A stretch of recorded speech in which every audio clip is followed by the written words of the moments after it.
அவரே அடிக்கிறாரு. அவர் நம்பர்லேருந்து வருது எனக்கு. அவர் நம்பர்லேருந்து எனக்கு ஃபோன் வருது. அதான் ஃபர்ஸ்ட் டைம் வந்து அவர் நம்பர்லேருந்து எனக்கு ஃபோன் வருது. அப்படியே பதத்திலே ஃபோன் ஹலோ சார் ఎక్కడ ఉండవు அப்படின்னாரு. சார் சென்னையில் ఉన్నాను சார்.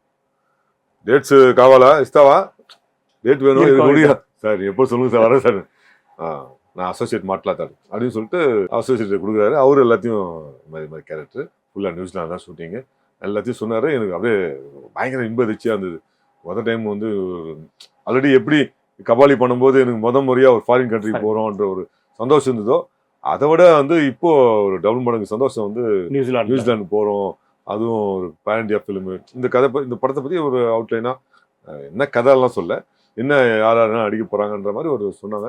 எனக்கு அவ்வளோ ஒரு சந்தோஷமாக இருந்துச்சு. சரி இவ்வளோ பெரிய படத்தில் நம்மளும் இருக்கிறதே பெரிய விஷயம், நம்ம ஏதோ சின்ன கேரக்டர் கூப்பிட்டுருப்பாங்க அப்படின்னு சொல்லிட்டு தான் நானும் போனாங்க. நாங்கள் ஆனால் நியூசிலாந்து போயிட்டு இறங்கி போய் ஷூட்டிங் ஸ்பாட்டில் நடிக்கும்போது தான் தெரியுது எனக்கு எவ்வளோ இம்பார்ட்டண்ட்டான ஒரு கேரக்டர்.